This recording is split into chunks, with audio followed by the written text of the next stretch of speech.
जब हाबिल और काबिल जवान हुए तो पैगंबर ने उनकी शादी करने का फैसला किया। उस वक्त दुनिया में कोई और खवातीन मौजूद नहीं थी, लिहाजा पैगंबर ने काबिल की शादी हाबिल की जुड़वा से और हाबिल की शादी काबिल की जुड़वा से करने का फैसला किया। काबिल की जुड़वा बहन खूबसूरत थी, जबकि हाबिल की बहन उतनी खूबसूरत नहीं थी। लिहाजा काबिल बिल्कुल भी खुश नहीं था और वो अपनी ही बहन से शादी करना चाहता था। उनमें बहस हुई और पैगंबर ने इस मुद्दे को हल करने के लिए अल्लाह सुब्हानल ताला को कुर्बानी देने का फैसला किया। ये तय हुआ कि जिसकी कुर्बानी कबूल होगी उसकी शादी काबिल की बहन से होगी। हाबिल ने अपने झुंड में से सबसे अच्छे मेमने को चुना और उसे कुर्बानी के लिए अल्लाह के सामने पेश किया। लेकिन काबिल बेहतरीन फलों और सब्जियों को कुर्बानी के लिए पेश नहीं करना चाहता था। इसकी जगह उसने खराब सब्जियों और अनाज को चुना।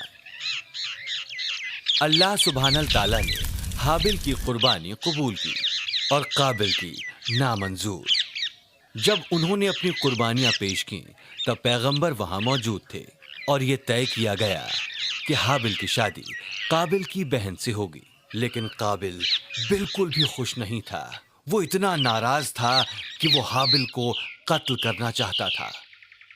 एक दिन हाबिल बहुत देर तक घर नहीं लौटा तो पैगंबर ने काबिल को उसे ढूंढने के लिए भेजा। पैगंबर की बात सुनकर काबिल घर से निकल गया और हाबिल को खेतों में ढूंढने लगा।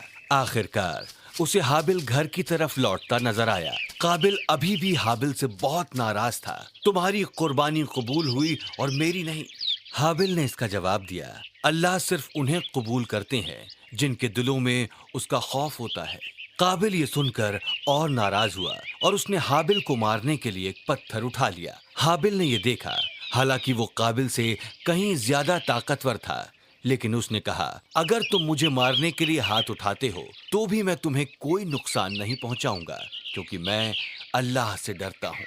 ये बात सुनकर काबिल और आग बबूला हो गया और उसने पत्थर मारकर उसका कत्ल कर दिया। जब काबिल को एहसास हुआ कि हाबिल की मौत हो चुकी है, वो बहुत डर गया और उसे मालूम नहीं था कि वो क्या करे। वो नहीं चाहता था कि पैगंबर को ये बात मालूम चले, लिहाजा वो अपने गुनाह को छिपाने के तरीके सोचने लगा।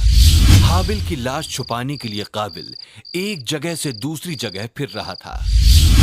तभी उसने दो कौवों को एक दूसरे से झगड़ते देखा।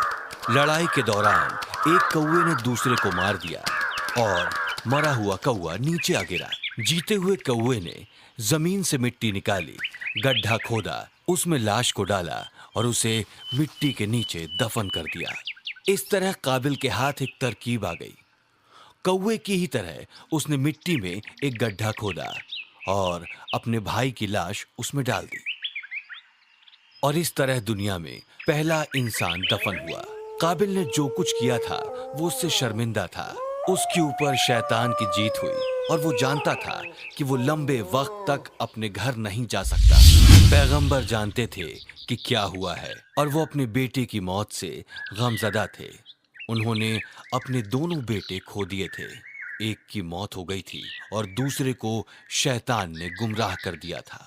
उन्होंने अपने बाकी बच्चों को शैतान के बारे में आगाह किया और अल्लाह सुब्हानल ताला की राह पर चलने की नसीहत दी। काफी लंबे वक्त के बाद पैगंबर को और भी कई औलादें नसीब हुईं।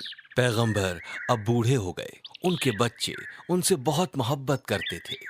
जब पैगंबर को यह एहसास हुआ कि उनकी मौत नजदीक है तो उन्होंने सेठ को अपना वारिस बनाया। उनकी मौत के वक्त फरिश्ते उनके घर आए और उनके करीब खड़े हो गए। जब पैगंबर को यह एहसास हुआ कि मौत के फरिश्ते आ चुके हैं तो वो सुकून भरी मुस्कुराहट लिए रुखसत हो गए।